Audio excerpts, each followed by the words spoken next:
दोस्तों मैं मियाँ आसिफ अली ते अज मैं मौजूद हाँ एक बड़ी वड्डी हस्ती दे कोल। ये शख्सियत है रूहानी अलूम दी माहिर, दीनी अलूम दी माहिर ते नाल ही नाल सूफी भी। आप दरगाह अशरफिया मुबारकपुर इंडिया दे मजाज खलीफा भी आ और पाकिस्तान दे विच नामूसे रसालत दे मुजाहिद भी आ ते इहदे नाल नाल रूहानी अलूम ते भी बड़ी पक्की गिरफ्त रखते आ। मेरी मुराद पीर इजाज अशरफी साहब नाल आ ਜਿਹੜੇ ਅੱਜ ਮੇਰੇ ਨਾਲ ਮੌਜੂਦ ਆ, ਜਿਨ੍ਹਾਂ ਨੇ ਸਾਨੂੰ ਟਾਈਮ ਦਿੱਤਾ। ਬਹੁਤ ਸ਼ੁਕਰੀਆ ਪੀਰ ਸਾਹਿਬ, ਸਾਨੂੰ ਤੁਸੀਂ ਵਕਤ ਨਾਇਤ ਫਰਮਾਇਆ। ਤੇ ਦੋ ਗੱਲਾਂ ਪਹਿਲੇ ਕਰ ਲਈਏ, ਫਿਰ ਅਸੀਂ ਕੱਲ ਜਿਹੜਾ ਪਾਕਿਸਤਾਨ ਤੇ ਇੰਡੀਆ ਦਾ ਕ੍ਰਿਕਟ ਮੈਚ ਹੋ ਰਿਹਾ ਵਾ ਏਸ਼ੀਆ ਕੱਪ ਦਾ, ਉਹਦੇ ਹਵਾਲੇ ਨਾਲ ਗੱਲ ਕਰਾਂਗੇ। ਪਹਿਲੇ ਤੇ ਇਹ ਦੱਸੋ ਕਿ ਜਿਹੜੇ ਰੂਹਾਨੀ ਅਲੂਮ ਦੇ ਵਿੱਚ ਮੁਖਤਲਿਫ ਅਲੂਮ ਆ ਜਿਹੜੇ ਲੋਕ ਕੋ ਇਸਤੇਮਾਲ ਕਰਦੇ ਆ, ਉਹਨਾਂ ਦੇ ਅਮਲ ਕਰਕੇ ਆਪਣੇ ਚੀਜ਼ਾਂ ਦੇਖਦੇ ਆ, ਤੁਸੀਂ ਕਿਹੜੇ ਕਿਹੜੇ ਅਲੂਮ ਜਿਹੜੇ ਆ ਉਹਨਾਂ ਦੇ ਨਾਲ ਜਿਹੜੇ ਸਾਇਲੀਨ ਦੇ ਮਸਾਇਲ ਹੱਲ ਕਰਦੇ ਹੋ? बिस्मिल्लाहिर्रहमानिर्रहीम। मियाँ आसिफ साहब आपका बहुत शुक्रिया, आप तशरीफ़ लाए मेरे कोल इत्थे दरगाह शरीफ कुतुब शाह वली चरा लाहौर के अंदर तशरीफ़ ले आए। तुहानूं असीं खुशामदीद कहने आ। और जिहड़ा तुसां मेरा तारुफ कराया वो दरगाह शरीफ कचोचा शरीफ यूपी अंबेडी नगर उत्तर प्रदेश के 700 साल पुरानी जड़ी ये सिलसिला अशरफिया की दरगाह है। और मखदूम सुल्तान सैयद अशरफ जहांगीर समनानी उन्हों का 638वां उर्स अज जारी है अल्हम्दुलिल्लाह माशाअल्लाह। और पूरी दुनिया दे विच बड़े शायान शान तरीके नाल मनाया जा रहा है। और इस उर्स मुबारक की जड़ी सदारत है वो मरकज़ी सजादा नशीन मखदूम साहबजादा सैयद महमूद अशरफ अल अशरफी अल जलानी कायद मिलत इस्लामिया कर रहे हैं। तो जिहड़ा तुसां उलूम दे मुतालक पुछया, मैं तो ये जिहड़ा सब तो ज़्यादा कुरान मजीद दी आयात जिहड़ियां ने उन्हां दे नाल पढ़ के उस तो बहुत सारा इस्तिफादा हासिल करने ज़्यादा मेरा इन्हिसार कुरान मजीद दी आयात बय्यिनात।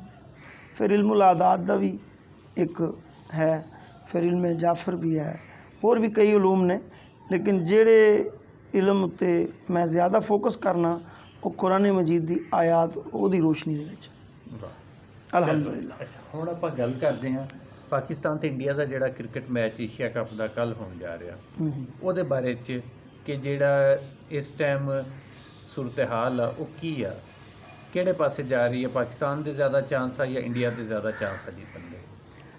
मैनू तुसां अपना जिहड़ा सवाल किया स्पोर्ट्स का, तो मैं स्पोर्ट्स तो वैसे कभी बोलिया नहीं, लेकिन साइल कोई भी आ जाए तो उसका जवाब देना साढ़े जिम्मे बन जाता है।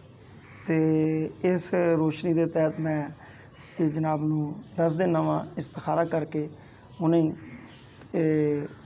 थोड़ा सवाल है वे कि पाकिस्तान दी पोजीशन अच्छी है या इंडिया दी पोजीशन अच्छी है?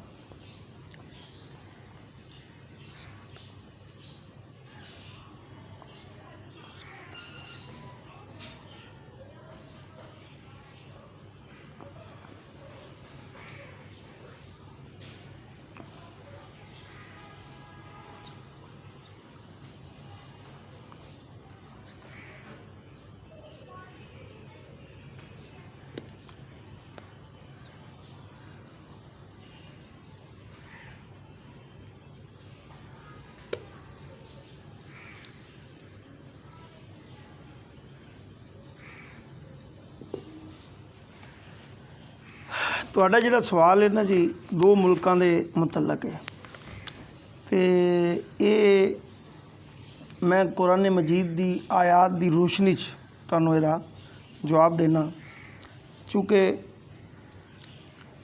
ਇਹ ਦੋ ਮੁਲਕਾਂ ਦਾ ਇਹਦੇ ਵਿੱਚ ਉਹਨਾਂ ਦੇ ਆਵਾਮ ਦਾ ਇੰਟਰਸਟ ਹੈ। ਤੇ ਇਹ ਸਾਡੇ ਕੁਰਾਨ ਮਜੀਦ ਫੁਰਕਾਨ ਹਮੀਦ ਦੇ ਵਿੱਚ ਜਿਹੜਾ ਇਸ ਤੁਹਾਡੇ ਸਵਾਲ ਦਾ ਜਵਾਬ ਬਣ ਰਿਹਾ ਨਾ, ਉਹ ਤੁਸੀਂ ਸੁਣੋ ਤੇ ਬੜੇ ਮਹਿਜ਼ੂਜ਼ ਹੋਵੋਗੇ। ਹੈ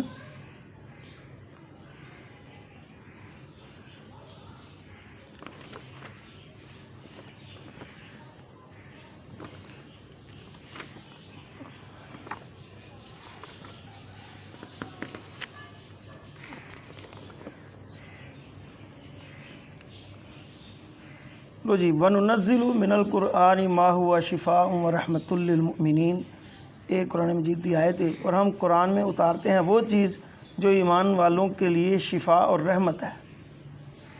व शिफा उल्ली मा फिस सुदूर, और कुरान शिफा है हर उस बीमारी के लिए जो सीनों में है जी। और एक और जगह वयशफ़ी सुदूरा कौमी मुमिनीन जी, ये कि अल्लाह ताला सेहतमंद कर देगा मोमना दे सीनिया ना।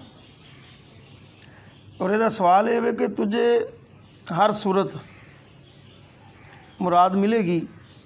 ये जो दो मुल्क ने ते और साढ़े इस दे मुताबिक चूँकि ईमान वाले नाल गल हुई है तो ये पाकिस्तान दी ये पोजीशन बेहतर आ रही है। वाह, अच्छा, ਦਾ ਮਤਲਬ ਆ ਪਾਕਿਸਤਾਨ ਦੀ ਪੋਜੀਸ਼ਨ ਬਿਹਤਰ ਆ ਰਹੀ ਹੈ। ਜੀ। ਪੀਰ ਸਾਹਿਬ ਨੇ ਜਿਹੜਾ ਇਹ ਅੱਜ ਕੱਢਿਆ ਵਾ ਇੱਥੇ, ਹਾਂਜੀ ਸਾਨੂੰ ਦੱਸਿਆ ਇਹਨਾਂ ਨੇ ਇਲਮ ਦੀ ਰੋਸ਼ਨੀ ਦੇ ਮੁਤਾਬਕ ਕਿ ਕੱਲ ਪਾਕਿਸਤਾਨ ਜਿਹੜਾ ਵਾ ਉਹ ਜਿੱਤਣ ਜਾ ਰਿਹਾ ਵਾ ਤੇ ਅਸੀਂ ਵੀ ਕੱਲ ਦੇਖਾਂਗੇ ਪਾਕਿਸਤਾਨ ਨੂੰ ਜਿੱਤਦਾ ਹੋਇਆ। ਵੈਸੇ ਤੇ ਪਾਕਿਸਤਾਨ ਪਹਿਲੇ ਵੀ ਇੱਕ ਵਾਰੀ ਇੰਡੀਆ ਨੂੰ ਹਰਾ ਚੁੱਕਿਆ ਵਾ, ਪਰ ਜਿਹੜਾ ਇਹ ਮਾਮਲਾ ਵਾ ਇਸ ਵਾਰੀ ਦੇਖਦੇ ਆ ਕੱਲ ਫਿਰ ਕੀ ਹੁੰਦਾ ਵਾ। ਸਾਨੂੰ ਪਤਾ ਤੇ ਹੁਣ ਲੱਗ ਗਿਆ ਕਾਫੀ ਸਾਰਾ, ਤੇ ਹੁਣ ਕੱਲ ਬਹਰਹਾਲ ਫਾਰਮੈਲਿਟੀ ਪੂਰੀ ਹੁੰਦੀ ਦੇਖਾਂਗੇ ਕਿ ਕੱਲ ਕਿਵੇਂ ਪਾਕਿਸਤਾਨ ਜਿੱਤਦਾ ਵਾ ਇੰਡੀਆ ਕੋਲੋਂ। ਕਿਉਂਕਿ ਪੀਰ ਸਾਹਿਬ ਦਾ ਫਰਮਾਣਾ ਵਾ ਕਿ ਪਾਕਿਸਤਾਨ ਦੀ ਜਿਹੜੀ ਪੋਜੀਸ਼ਨ ਆ ਹੁਣ ਤੱਕ ਇਹ ਮਜ਼ਬੂਤ ਆ। ਅੱਗੇ ਜਿਹੜੇ ਹਾਲਾਤ ਹੁੰਦੇ ਆ ਉਹ ਤੇ ਇੱਕ ਅਲੱਗ ਗੱਲ ਆ, ਪਰ ਫਿਲਹਾਲ ਪਾਕਿਸਤਾਨ ਜਿਹੜਾ ਵਾ ਅੱਗੇ ਜਾ ਰਿਹਾ।